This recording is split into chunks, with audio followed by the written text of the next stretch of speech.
Hey, what's going on? Hey, we're here with Brian, and I'm Brian Wilder. What's your YouTube channel? American Gold Prospectors. American Gold Prospectors? Yep. Nice. And what are we doing today? We are giving a dredge tour. We also have Rick. We also have Shoddy. That's for me. Yeah. And Alex. Yeah, so we're going to take a little tour of the Eroica. So Eroica is the name of Beethoven's Third Symphony. It means hero in Italian. Hero? And, yeah, it's like a symphony that he wrote for Napoleon, and it's kind of like supposed to sort of represent the hero's journey musically. And it kind of reminded me of gold mining, because I think we're all heroes up here trying to do this job. I mean, we're scumbag heroes, but we're heroes nonetheless, you know? Yeah. So, yeah, when I named it, I had all these like lofty things in mind. I didn't realize it was kind of close to another word at the time. So that's all right. You know, you can't change the name of the boat. It's very, very bad luck. In fact, when I changed the name of my boat, we launched it and the outboard caught on fire. And after that, I'm like, well, not changing the name again. So I don't care how many people call it Erotica. I'm not changing the name. Yeah, no, that's good. That was the first thing I interviewed her on a podcast, and the first thing, of course, I asked was like, so the Erotica, tell me how. Oh, the Erotica. Yeah, and it's like, mistake everybody makes. That was our first date. It went better after that. Yeah. That's cool. If you had to choose a different name, what would be our second choice? Probably after another symphony by Stravinsky called Firebird. Firebird. Yeah, you can't really pollute that. Yeah. But, you know. That would have been cool. You could have a big like Firebird on the I side. know, like a big phoenix or Yeah, that would have been cool. Yeah. Well, what do you want to see first? Yeah, cool. Why don't you show us your sluice box? That's where the money maker is. Yeah. So what is it? Is this a 10-inch? Yeah, this is a 10-inch. So this is a 10-inch dredge, and this is the money maker right here. That's a big box, huh? Oh yeah. Well, you know, it's really not adequate for this type of suction dredge and the power. It's not the best box, but unfortunately with the style of the boat, it's a catamaran style aluminum pontoon boat, and we're already, you know, resting pretty low in the water, so there's really, we can't put a second stage on it. There's really no way to improve this box other than maybe to lengthen it, which would you know, give us problems traveling. So, you know, we kind of make do with this. It retains gold reasonably well. It could certainly retain it a lot better, but it does okay for us. Yeah, right now it's completely empty. We haven't mined in about a week, and we did a cleanup already. So this is a fresh sluice box. Fresh box right there. Yeah. So it looks like ready to go. Just all expanded metal. Is that how you do it? Yeah, we do, you know, all expanded metal over about 2 to 3 layers of carpet, depending on where. At the top, we got 3 layers of carpet, and then we go on to 2, and we have that that backing on the mat, so the gold doesn't sink through. And then we have the expanded metal with that gap, so that we get good water flow, and that kind of keeps the riffles where they should be. And then we. Hey guys, thanks so much for watching our channel, and we're interrupting because we have an amazing new product for you guys, an amazing new announcement. We're launching Bering Sea Pay Dirt, beringseapaydirt.com. It's gold right out of the Eroica sluice box, put into a bag with some other pay dirt, and shipped to you, so you can prospect with us, you can take part of it with us, you can get gold in every single bag, and check it out. It's We're super excited to share it with you. It has a certificate of authenticity signed by me that this is from our boat, and we are super excited to ship it out to you. So beringseapaydirt.com, check it out, and thanks. We got you know, 1/2-inch screen here, 1/4-inch screen up here for the top. Okay. And yeah, no, it does really well. It keeps the big rocks where they should be, and the, you know, the smaller material, the concentrates here, and the riffles work really well. We ended up adding all of these bolts and these washers here to kind of keep that expanded metal action going, and the sluice, the riffles working the way that they should. Okay. So that works great, because we have the old-fashioned you know, way of attaching the expanded, attaching the screens, but the problem with this is that you get a little bow in the center eventually. You know, the sluice box, it's made of this like pretty thin stainless steel. Is it stainless steel or aluminum? I can never remember. Stainless. Yeah, pretty thin stainless steel, and it kind of gets a bow in the middle. And so we added these bolts to really keep that expanded metal down and keep that good riffle action going. Yeah, that's a good idea. Yeah, the bolts are right down nice and flat.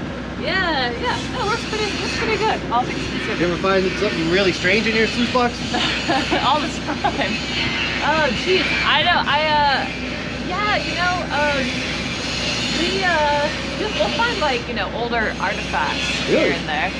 Yeah. Cool. Yeah. Have you found anything weird this year? I found a diver boot one time. You found a diver boot? Yeah. Yeah. I heard Mr. Rick go, "Oh no!" And then I looked down here, and his boot was just like caught on the metal here. We should And then a clarify that it did not have a foot. That's in the good. boot. Yeah. It was just an empty boot. There was no That body happened to me one parts. time dredging, but it was waders, and it was full of sand, and it was upside down. So as I'm dredging down, it looked like there was like somebody in it. I'm like, oh, no, no, that is so scary. That was freaky. Yeah, people found a body some years back. They were dredging, and they actually found a skeleton on the west side. That's So there's- exciting. You had a great Instagram picture where you had a seal pup like in the back here. Oh yeah, last year in the spring, after we launched the boat, we shut the motor down. We were about to do a shift change. We were about to take the skiff in, and this baby seal crawls up in our sluice box. No way. Yeah, and it just like I remember I was like shocked and I was so surprised. I was like scared at first. I was like, ah! And it just was looking at me, and it hung out in here for hours. So, what's this thing? What does this thing do right here? This is our breaker flap, our anti-thrust. And what's that for? Well, you know, when you run in the box full tilt boogie, as my dad likes to say, you're going to create a lot of pressure, a lot of propulsion. And when you got a good anchor set going, you just don't want to, you know, lose control like that. You want to kind of keep the boat in one spot. So the anti-thrust kind of helps disperse the water. The water impact from the sluice box hits it, and it kind of like dispels the impact, which helps a lot. It's so like basic, you know? Yeah. It actually, apparently, Bob Hafner said it took like a while for people to realize you need this thing.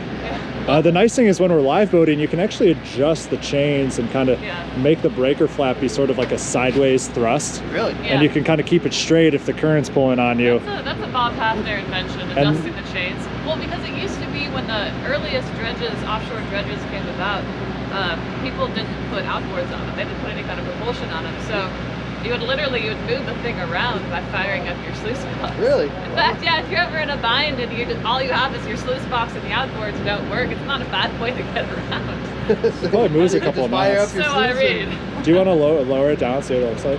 Oh, yeah. So it's adjustable, and when you're running, put Yeah. that down like that. When you're running, you just throw that guy down. And when you're traveling, just pull that guy Oh, up. that's cool. I like to use my foot to assist. That's a neat invention.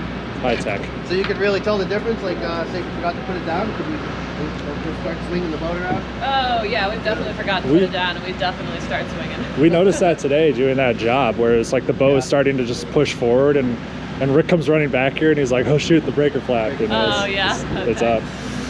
Yeah. One in front? Yeah, we got 3 anchors. Actually, one of the best things we've done in recent times is add a 3rd anchor. It really makes a difference. So you put 2 up front and 1 in the back? Yeah, I got 2 up front, and the next year we'll probably add a 4th anchor. Oh really? Oh. Yeah, that's the way to maneuver, man. I mean, if you have the more anchoring ability you have, the more ability you have to like move the boat around according to where the diver wants to go, you know? I can't tell you how many times I've been in a situation where the current changes or the wind changes, the diver is like working here, the wind changes, and all of a sudden the boat's moved, 40 feet over this way, and it's because you have a 2 anchor set, you know, and then you don't have any control. But if you have like an anchor over here and an anchor out here, it's not a big problem. You just come up there, diver's right back where he needs to be. So adding a 3rd anchor is a total game changer. I think a 4th anchor will be even better. But these are a little bit funky, these winches. I mean, what's the pros and cons of electric versus Got them on an electric hoist, huh? hydraulic? They're electric winches, which it saves in weight. It's significantly less expensive than doing hydraulics, but gosh, it's just endless trouble having electronic anything out here. So we just constantly have solenoids going out, constantly have wiring problems, power problems. We fixed a lot of it by connecting the anchors to 2 RV chargers that keep the amperage high. So, you never really, like lose power at an inconvenient time, which makes all the difference. But man, like, if I didn't have a weight problem on this boat, I had to like keep this boat as light as possible because it's already pretty overloaded with this heavy equipment. If I didn't have a weight problem, I would absolutely do hydraulics instead. This electric thing is machine Yeah. at the bottom. The hydraulic's nice, but they're expensive, right? Yeah, the hydraulics are super expensive, and they're heavy. You gotta have all these motors. And these are like almost like big Jeep winches, right? Or Yeah, something. I think They're that like would be the equivalent. They're like boat winches, but you get like, yeah, you're like getting Jeep parts to fix them, like Ramsey winches. yeah, the Ramsey winches. That's right. Oh, Oh, yeah. we got 260 Yamahas on the back.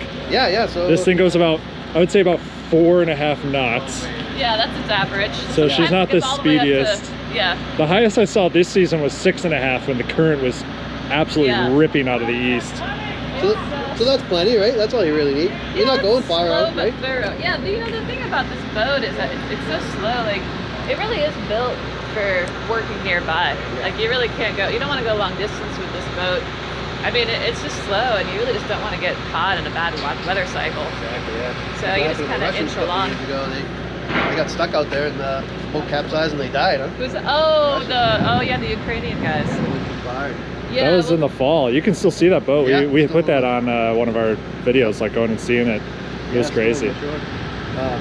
yeah. One of the divers I dived with, he dove with them 2 years ago. Oh, really? And very similar experience. They went out to the bluff and they just stayed too long. When they came back, the seas were just so rough. He was praying to God that they weren't going to die. But I know. Well, they'd always be lumping in. They'd be the last boat coming in, and every time you saw them, you're just like, that's not a good situation. Or good. pump a lot of water, huh? Yeah, there's a lot of water, and then we have like a really great jetting system under the boat. You know. So the sluice box is right under the boat, and then goes to the jet right there. Yeah, sluice box. Yeah, runs to the flat pipe, the Venturi, and then runs to the hose here. So the hose goes there, and then all the way back. Yes, sir. Yeah, and this is a new jet, new donkey style jet that we kind of see under the boat there. It was not only like developing all these holes, which significantly reduces your suction, and also like gold can leak out, which we don't want, but it was improperly built in the first place, so the square tubing was like much less efficient and actually made much less pressure. Now that we have the round jets, our suction is like so much better. We can go through sand easier, we can move a lot more material, we can move that like really difficult, sticky, hard bottom shit. And it's made like a huge difference in our averages and stuff like that, which has been awesome.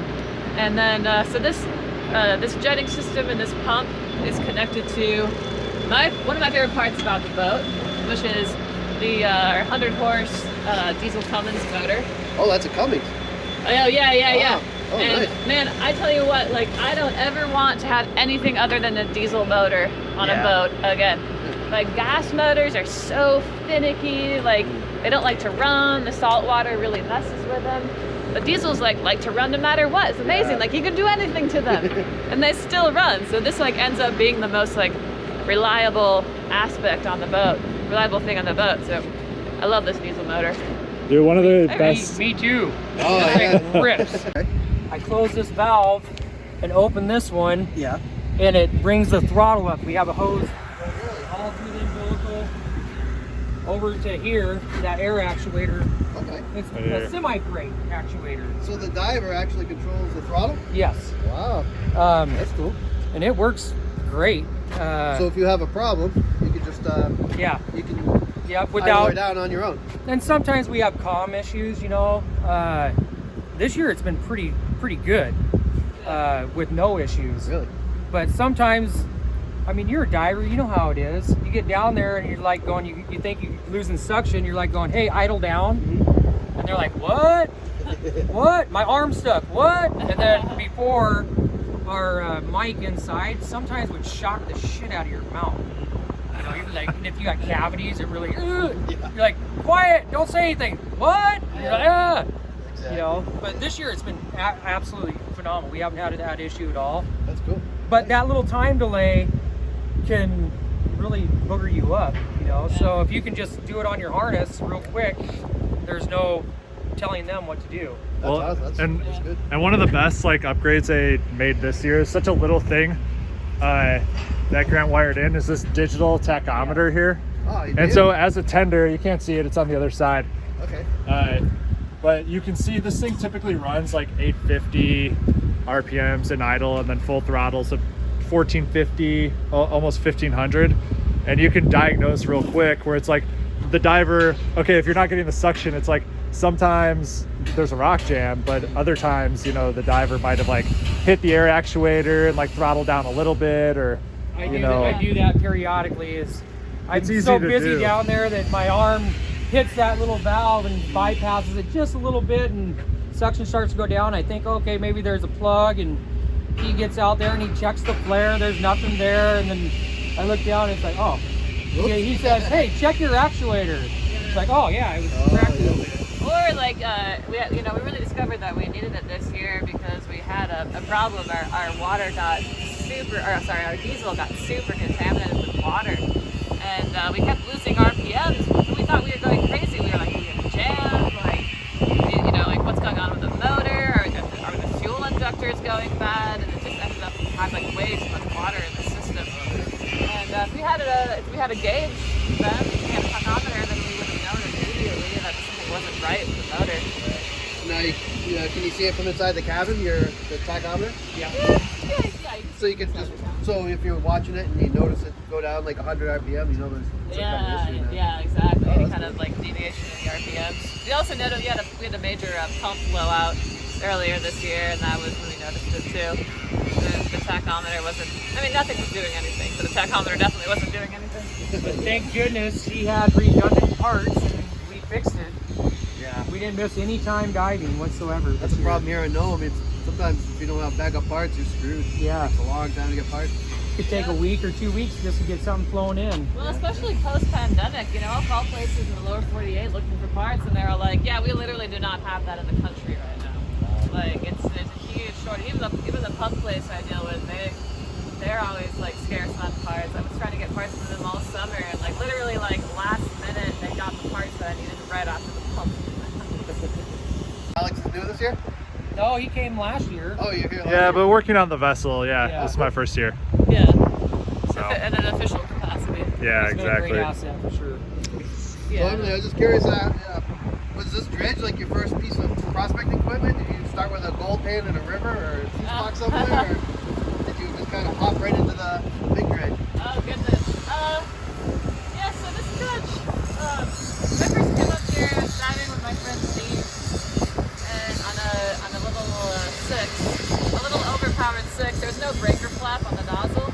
Actually, like unbeknownst to everybody, when my first year up here, I got my arm sucked in the hose, and I was wearing this like too large of a dive glove, and there was no breaker flap, and it was like a 40 horse on a 6. Oh no. So it was like this massively overpowered 6, and so like, I managed to wiggle my glove out, but there was no breaker flap. We didn't even have comms at the time. Oh, geez. So like, that's like something that they never really put that on the show, that there was no breaker flap. All these idiots were like, your arm sucked up. why didn't you lift up the breaker flap? And it's like, there is no breaker flap. So when you got your arm sucked, you couldn't even tell that Zeke there was a problem? Yeah, I couldn't tell the diver Oh, up man, top. that's scary. This was like my second or third dive ever. Anyway, I pulled my arm out. But yeah, no, so I dove a bit my first couple of years up here, had some bad experiences. And like Rick said, like, if you're not comfortable in the water, if you're like kind of, if you have like a bad experience, or you're just not naturally comfortable, or you're prone to panicking in certain environments, you shouldn't be doing this job. Like, it's a danger to yourself, it's a danger to the people up top, and it's a danger to your wallet. Oh, yeah. You're not making money for the vessel, then you shouldn't be, doing the job down there. So I kind of had to either like, get a boat of my own, or leave the business altogether. I chose, my third year up here, I got this vessel. But the thing about this boat is like nothing that you see on here was on here. It was totally stripped bare, no motors, like completely a mess. The only thing original on this boat are the pontoons. Wow. You actually built this from the ground up, huh? Literally everything has been replaced. Many people have worked in this boat over the years. My brother came up and built the wheelhouse. My brother Paul. We got a different power plant on here. We got a different pump, different setup. Everything's been changed, redone. We've had really talented people like Rick over the years come and contribute their ideas of how to improve systems and make diving more efficient. shallow or not, this is a dangerous job. So you really have to be on high alert and make sure you're monitoring your systems and watching out for the diver at all times. Right, yeah, for sure. This year we actually had an issue with the air compressor. This pulley broke. This pulley Yeah. blew apart. Half of it blew apart. Wow, So the pump was still not spinning. The motor was running, but it stopped.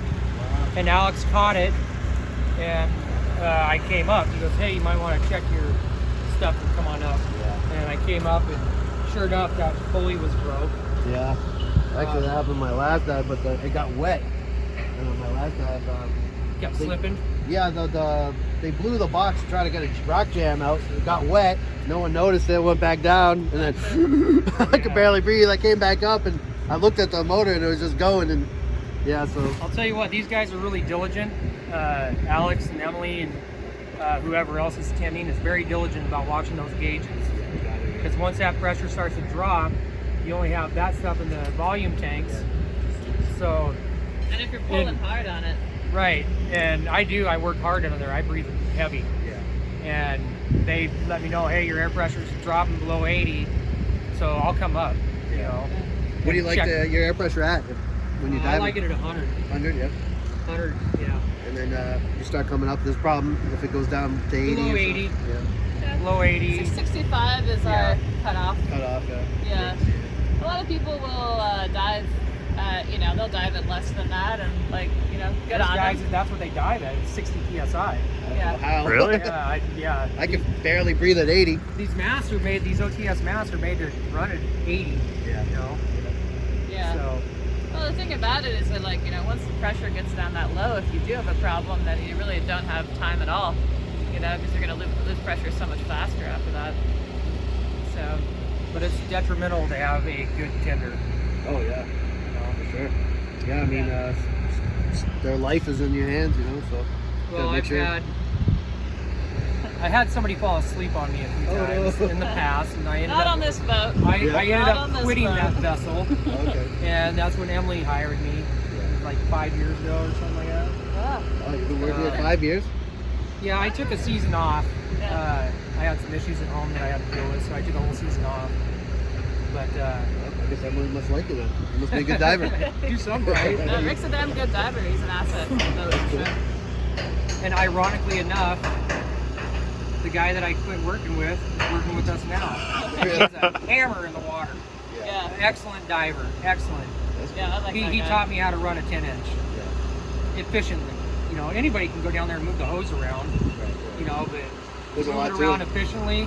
Like this year, last few years, when it got really rough current, heavy current, it was difficult to dive, and if you didn't have the hose turned just right, you couldn't work. Because it's so big, and when the current's ripping, like this year, he's like going, dude, if you get that hose turned just right, you can go into the current, and the hose will pull you. Like it's got so much suction that you'll just ride it, hold the handles, literally ride it, lifting it up off the bottom a little bit, or just trying to stay in that pay layer and just work that area, and you'll work all the way to the end of the hose, and then open your brake, and it just immediately pulls you back like an accordion. So even in some heavy current, we can work a bit, but Yeah, there's a lot to it that most people don't know. yeah, it's really difficult though. You can only do that for so many hours, but still get down and do a few hours, it's quite worth it. That's good. So right next to the sound box, there's a tender. Yeah. Yeah, that's a little tending station. We got a seat, pressure gauges, comms, and then you're high enough, you're elevated, so you can see everything that's going on, Yeah. which is super helpful. So most of the time, you're just sitting here. Sitting up You got your there. comms, you got your visibility, you're 360 degrees. You got your gauges, and it's really a great spot to run. You got the your boat. heater, Ooh, Yeah, you're nice. leaving. keeps her nice and warm. Oh, it Yeah, keeps you you back warm. warm. Well, and you can cook on it too. Is that a diesel? Yeah, it's a little propane. Oh, a little propane stove? A little propane test stove. Oh, yeah, so you can put like a coffee pot right on there. Oh, yeah. Percolator. Yeah, you could cook. Oh, that's a Can of percolator. soup. Percolator, That would be yeah. the move, man. That'd be Get a cool. percolator Does out it here. smell like coffee in here? Oh yeah. awesome. Actually, like I'll just like foil up some burritos or Yeah, you can do that too. make tortillas and cook them on there. And now that That's it's September and starting to get cold, Yeah. having this turned on, getting your gear Yeah, at least oh, yeah. warm because it's always wet. Yeah. It's really nice to have that on and in here changing. Yeah, you can Because I mean the floor once gets you- ice cold. There's been ice in here, Oh, man. in the Oh, past. yeah. We're about to get into that part of the season, It's you kinda know. bad. You have to start purging your lines because it's gonna freeze overnight. Yeah, I forgot. We needed that air nozzle to stick in the air line. Yeah. Yeah, it's That's, getting that Blow time. everything That's out, the easy. water hose. that's how you know the end is coming.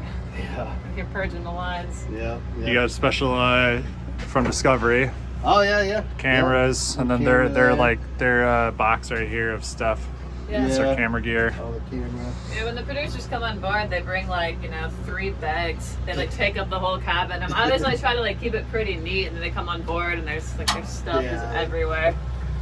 The one of the invisible things we always forget on here is when right here this switch is powers the foot valve Oh, okay. winch, and you raise and lower that, and you really want that foot valve up when Oh, we're like underway, Yeah. right? But you need it to down to run. Yeah. So whenever We forget it all the time. Yeah, we're prime the Yeah. pump, and we're like, why Yeah. isn't it priming? Because Yeah, the we foot forget valve's that up. stuff. Or you'll- Ladders, Yeah, or you'll test it in the harbor in a particularly shallow spot and be like, well, Sucking why is up it sucking dirt. so much dirt or Yeah, something? yeah. Yeah, it's on the Yeah. it's on the ground. Word. So Well, I think Well. it's time for lunch, huh? lunchtime. Yeah, lunchtime. Well, thank you very much, guys. That was awesome. Thanks. Thanks Yeah, for that's the tour. Yeah. and then we'll do Thanks. Good luck this season. Hope you got tons and tons of gold. thanks. Yeah, And then very what nice. what kind of stuff do you put on your channel, Brian? Just prospecting videos. I try to do all different types of, from panning to sluicing, dredging, anything prospecting, metal detecting. Right on. Yeah.